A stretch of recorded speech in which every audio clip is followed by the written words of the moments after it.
Due to the horrible way Sweden handles Corona, they have been temporarily banned from traveling to Denmark, Norway, Finland, Britain, Belgium, Germany, France, Spain, Italy, Greece, Croatia, Cyprus, Malta, Portugal, Poland, Czech Republic, Netherlands, Turkey, Austria, Estonia.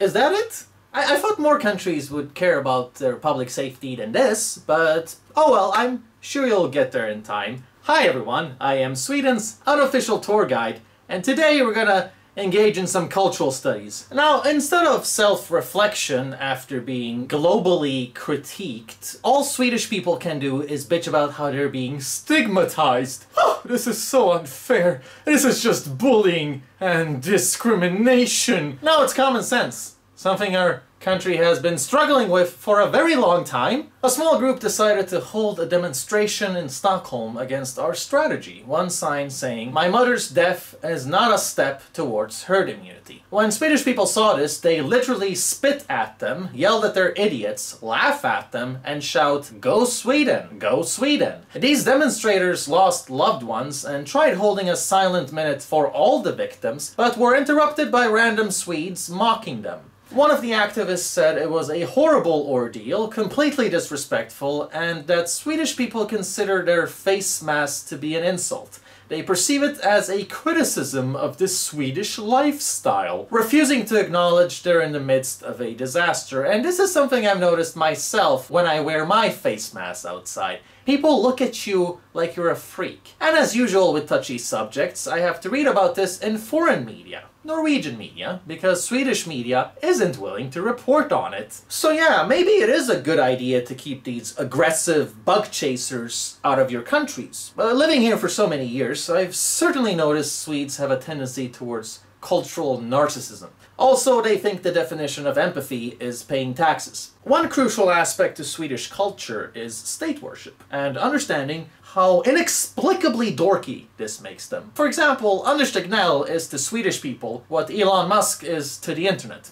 Except Elon Musk does tons of cool stuff, and Tegnell just holds a managerial position, which is enough to get groupies here, especially male ones. His fan club on Facebook now has over 80,000 members, and people are making t-shirts, posters, even rap videos. One guy also got a tattoo of Tegnell, motivating this by saying he has big dick calmness about him.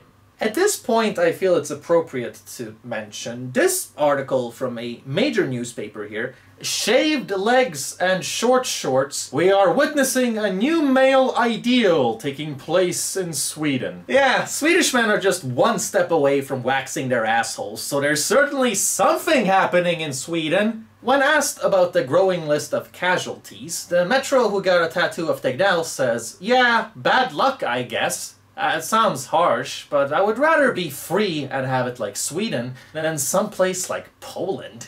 God, that Swedish exceptionalism is just so empathic, right? You look at this insane comparison of deaths per million and tell yourself it's just bad luck that caused this crazy death toll? It just isn't possible for your government to do anything wrong, is it? Especially when our neighboring countries just aren't as good as Sweden, are they? I mean, Poland, where they actually punish rapists, unlike Sweden, has a much larger population and only a fifth as many deaths. Yet, to a Swede, that's the warning example, not their own country. The mind-blowing Swedish ego is why Denmark and Finland hate them so much. This is something that I addressed in a prior video. I advise you to check that out if you're interested in cultural studies. You guys are just like Finnish people, right? No, we're better. Much better. We're just better. Would you date a Finnish guy? No. What's the difference between Sweden and Finland? The Finnish people are ugly, and they are talking an ugly language, and they are pale, very, very pale. If I think about Finnish women, I think about they look like men, don't they? Objectively speaking, those two countries are way better than ours, yet Sweden thinks the opposite, only because our country is bigger than yours, so we're like your bigger brother. Now naturally, you are gonna find a lot of critically thinking Swedes that are fed up with their shallow herd. This is otherwise known as my audience. Most Swedes are sadly obsessed with appearances and sweeping things under the carpet. It's kind of like living with a neurotic rich family, and that's why even long before Corona we've had a police crisis, welfare crisis, healthcare crisis, rape crisis, drug death crisis, and it's all connected to the Swedish mentality, which we will be exploring in this video. For example, here, all our politicians talk about now is the Sweden image being threatened. Just like the average Swede, they care more about the Sweden image than the Sweden reality. As a result, they're not just importing rapes for 10 years straight, they've also used Corona to kill off their senior citizens so they can make more room for rapes. Wait, did I read that right? Yeah. Don't take my word for it, though. Norway's state epidemiologist came out and said that Swedish media basically operates like China. Quote, "I've been interviewed by numerous Swedish outlets, and they all just ask questions about things supporting Sweden's strategy. It's clear they want to support the government and the Swedish way of doing things, but Sweden is going against the entire world on this." Quote. Yeah, it's funny how our state officials only get critical questions when they travel outside of Sweden, because our journalists aren't gonna do that job.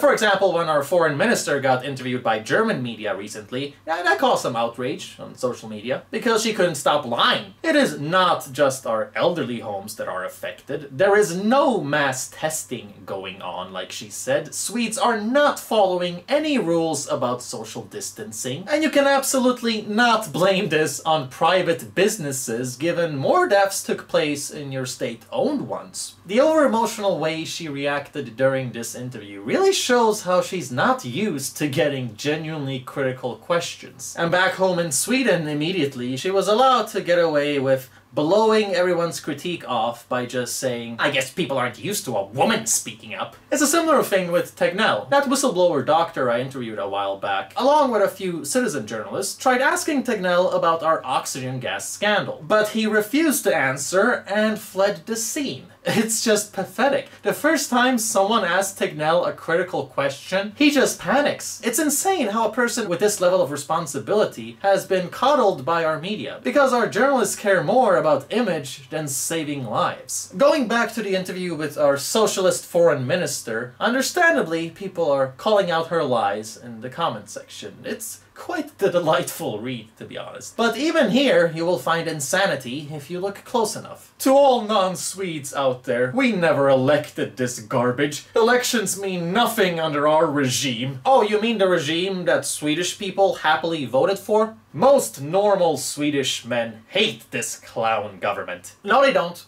They hate the Sweden Democrats while they elected this clown state. Even when you know what's wrong with your country, you're still obsessed with appearances and impressing Americans. To be Swedish is to be a hive mind. You might think my tone is harsh in this video, but you people are never going to change anything for the better so long as you keep fooling yourselves. There's a point with brutal honesty, and you can tell how peace-damaged and coddled and spoiled and pampered a population is when the most common critique I get is that my videos are too negative.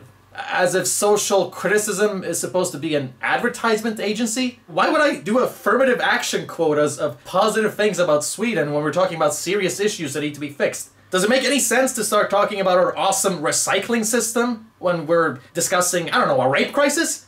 I promise we're not all this retarded. No, just 80% of you. I mean, that's really worth pointing out, isn't it? The worthless details? I've been opinion making for years. All I've ever done is present the facts, and the main critique I get has nothing to do with the facts. So it's kind of impossible not to notice how Swedes get off to the idea of bragging about their government and their superior institutions. So don't try to put this blame anywhere else. We all know there's tons of smart, decent individuals here, but the main problem is the culture. State worship and believing that you're so special really is key to the Swedish mentality. They call this state individualism, and it's exactly as perverse as it sounds. Government has replaced the role of family here in Sweden, so they think independence means living alone and abandoning your family, focusing more on work than having friends. Forget social connections. The government gives you everything you need anyway, even a sense of self-esteem. 40% of the country are single households. 96% think it's okay to put your old parents in homes and not take care of them when they become widowers. Nobody cares about the elderly here. Swedish pride, therefore, is rooted in whatever suicidal policy the government is experimenting with to prove themselves a moral superpower, while the actual people are disregarded.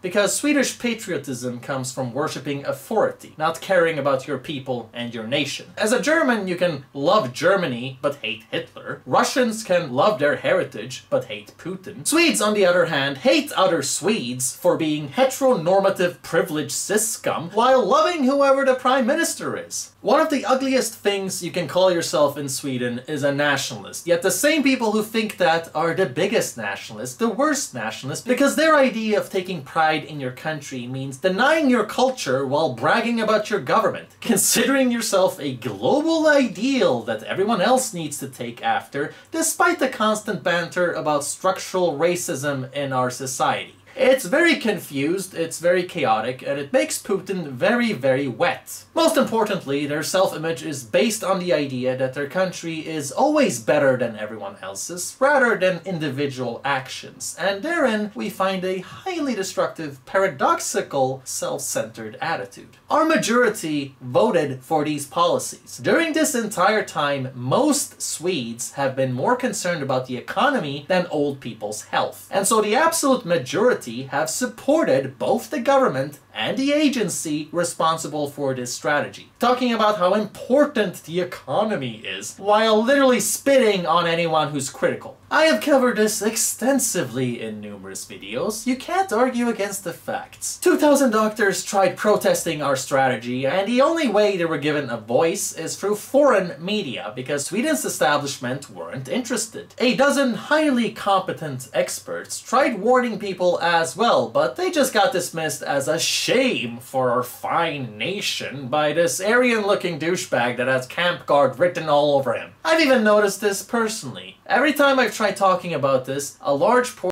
of my usually critical Swedish audience just dismisses me as an alarmist and someone who's being negative. So you see it in the people as well as the establishment. That doctor I interviewed a while back said he tried to contact Swedish media about our oxygen gas scandal, the fact that tons of people are dying just because they're being denied the most basic care, but nobody was interested. That's why he had to come on my channel to reach out. And he's even been given more attention by foreign media than he ever got by Swedish media. Jesus Christ, Bosnian media have highlighted him before Swedish media. That's my home country. What does that say? The same thing with the infection nurse that testified to old people being put down like dogs. She contacted every mainstream media in Sweden. Nobody was interested until they found out that the BBC is working on a report. At that point, when they know they're gonna be accused of a cover-up for the 568th time, that's when they start showing an interest in her. That's when we suddenly get numerous articles, months after the fact, finally confirming there's a genocide taking place, doctors are breaking international law, and nursing homes are acting like death camps. But why couldn't we have gotten this critical journalism when it could have actually saved lives before things went this far? It's the same thing with our rape crisis. Journalists lobby for bad policies for over a decade, then write scandal headlines as if this wasn't their idea all along. Then it's revealed that our former state epidemiologist that has been all over our media being presented as an independent expert is actually still getting paid by the public health agency. So that's not very CCP at all, is it? A private nursing home company heavily reduced corona by making their staff use mouth protection, but our public health agency is still claiming that there's no evidence that it's helping. That's not very CCP at all, is it? Municipality refuses to share information about contagion because it might increase concern amongst the local citizens. Hey, that's not very CCP at all, is it? Politician lies about how the hospital in Stockholm is giving everyone healthcare, a statement so blatantly wrong, doctors felt forced to correct her lies. Hey, That's not very CCP at all, is it? Government agency was instructed to back down from demands of protective gear for nursing home staff because officials wanted to avoid difficult debate. Then emails were deleted, hoping to hide this ever took place. Hey! That's not very CCP at all, is it? China is lying to you about its crime rate. Wait, that sounds exactly like the country I'm living in currently. I must have made 50 videos on this topic already. I made a pretty elaborate rundown of how the actual Swedish system operates. So just click up there in the corner if you want to learn how they lie about anything from immigration to crime to corona to immigration to corruption and crime. Did I mention immigration? I'm gonna have to go backwards there. When I say Sweden is the China of Europe, I mean it's a voluntary China. That's what's so perverse about the Swedish mentality. It's not a regime at all. People do have the ability to vote and express dissent.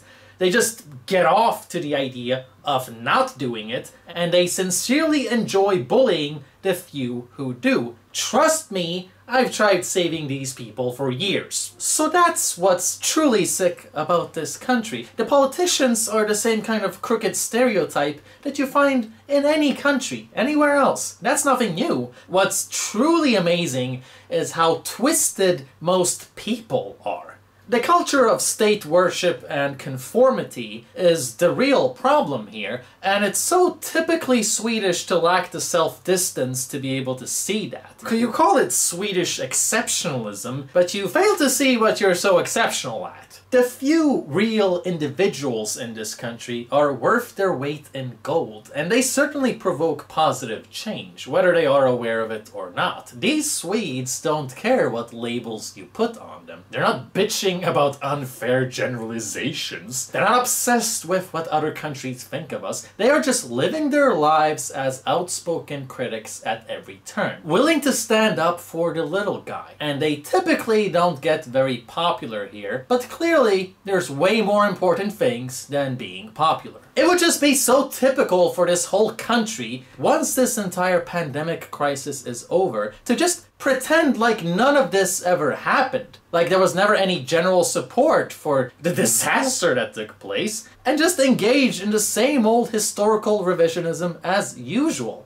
Guess that shows why my videos are so important, huh? Now they're claiming that our strategy was never about protecting the economy, even though that's why they went on with it. Because as usual, our officials suffer convenient amnesia when things get too obvious. So even though there's facts to prove this wrong, even though they made it clear that our strategy was about the economy, they now expect us to just forget about this and drop it. Because it's now proven beyond doubt that our economy suffers regardless of us avoiding lockdown, because as a natural law with every pandemic, economy is gonna suffer regardless. That's why you should focus more on saving lives instead, because economy can recover whereas dead people don't. It was especially obvious Sweden's strategy wasn't gonna protect the economy, given 89% of our GDP is based on export-import. You would think a politician would know the most basic facts about their own country, but why should they when the public is gonna kiss their ass regardless? And not to mention, our economy hardly benefits from narcissistic leaders who've done such a horrible job, it ruined the Sweden image to the point of less tourism. It's now estimated we're losing 316 million a day due to their empathy disorder, when other countries advise their citizens not to travel here. And it certainly doesn't help business relations either. When Swedes prove to be so cold and selfish, they're happy to sacrifice the elderly just so they can go to the pub as usual. Most disgusting is how so many Swedes consider you to be a bigger problem for talking about these problems than the politicians who actually created these problems. I can't even remember the amount of times I've been slapped with the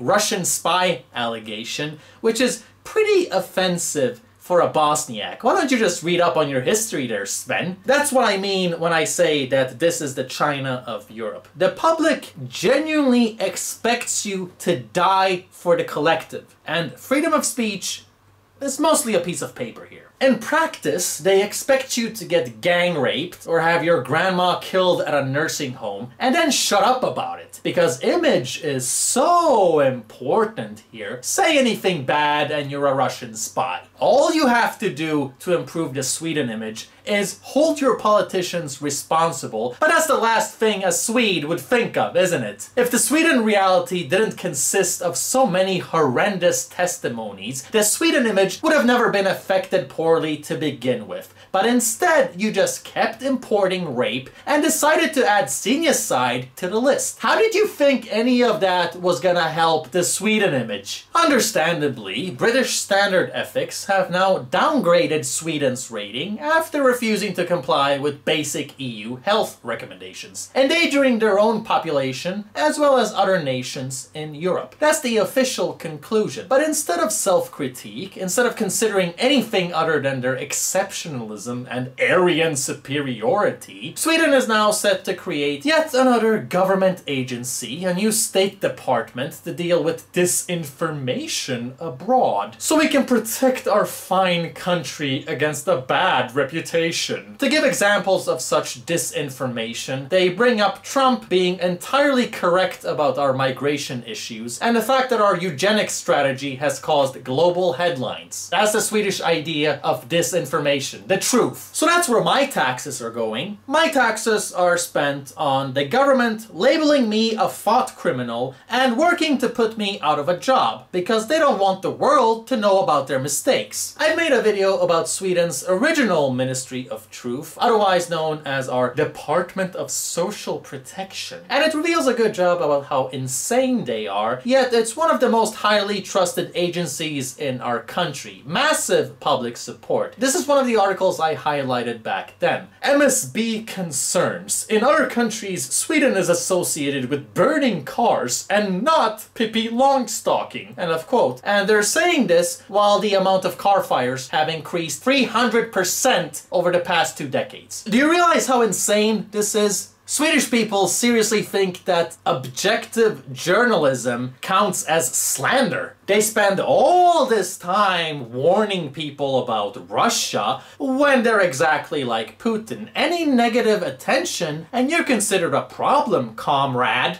It's no wonder that growing up here has taught me tons about projection. Countries like Canada, Britain, and Australia have for a long time warned their citizens of gang crime, pickpocketing, and even terrorism for those planning to tourist in Sweden. But Swedes think that the bad reputation is worse than the actual crime. In fact, late 2019, Denmark was forced to have stricter border controls with Sweden because our crime levels are so bad they're now seeping into neighboring countries. Really wouldn't surprise me if Denmark ends up being forced to build a wall. Quoting their prime minister, she said, "You should not be able to travel from Sweden to Denmark and place explosives in Copenhagen." End of quote. Should be noted that Denmark has a very different culture and political climate. Whether it's about immigration, feminism, or drug policy, they're not as insane. They do a better job focusing on science and facts instead of taboos. Whereas Sweden is accurately described as a consensus culture that can only keep one idea in their hive mind at a time. Sweden's obsession with their image means they would rather see neighbors and tourists get traumatized through robbery, rape, or illness than have to fix something that's fundamentally broken. And now they're acting the same way with Corona as they've acted with all our other social issues, desperately instructing foreign ambassadors to save our global reputation instead of fixing our issues, because the Sweden image is more important than the Sweden reality. They're so used to sacrificing their own people under corrupt policies, they have the nerve to act offended when someone from a different country doesn't want to be a human sacrifice. Tegnell. Other countries need a bit more ice in their stomachs. Also Tegnell, a few weeks later, "This is horrible and our death tolls should have been avoided." Well, that's Swedish narcissism for you.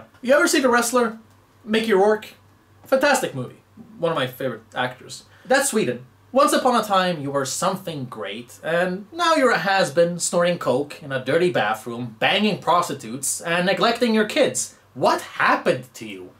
Surely shows the dangers of living in the past. Technal recently claimed open borders is nearly always a good idea, and closing borders has no scientifically proven effect against disease. But my 20-minute video with actual information and plenty of historical examples says the complete opposite, so I now proclaim we popularize the nickname Tengela, since this is the face of a Nazi scientist happy to experiment on people he considers expendable. A Finnish doctor now comes out warning that all corona cases in the region of Österbotten come from Sweden. Yet Sweden's state epidemiologist says that Swedish people are the safest tourists you could have. He also said nobody should use face masks on an airplane though, since it's not scientifically proven to help. And this is the guy that Swedes are blindly trusting, making posters of, celebrating with t-shirts and tattoos. The Swedish Insanity has coined a new term called Corona Patriotism, which is just another way of saying a nation of bug chasers. Our state epidemiologist changes his expert opinion as often as a vice journalist changes gender, so much so that an entire website has been dedicated to collecting his incorrect statements. And it's a long list, boy! And most Swedes are perfectly happy funding all of this with their taxes, because the majority of our population is just as shallow as our government. How do you think we ended up here? Our way of dealing with corona is just an extension of our PC culture. It's funny how ahead of my time I was with this old video here. Even when Sweden had that Ebola scare, they couldn't care less about learning from the situation and enforcing reasonable, preventative health policy measures. So there's actually lots of history to back up Denmark and Norway's discrimination of Swedes, because it's almost like they have a fetish for disease. I wrote a debate article about how we're gonna need an international genocide tribunal to look into our country once this corona crisis is over. And I am happy to see our right-wing parties now finally taking after my rhetoric, because they've just been sitting silent most of this time. When they do point out the obvious though, this is how the socialist feminist establishment reacts.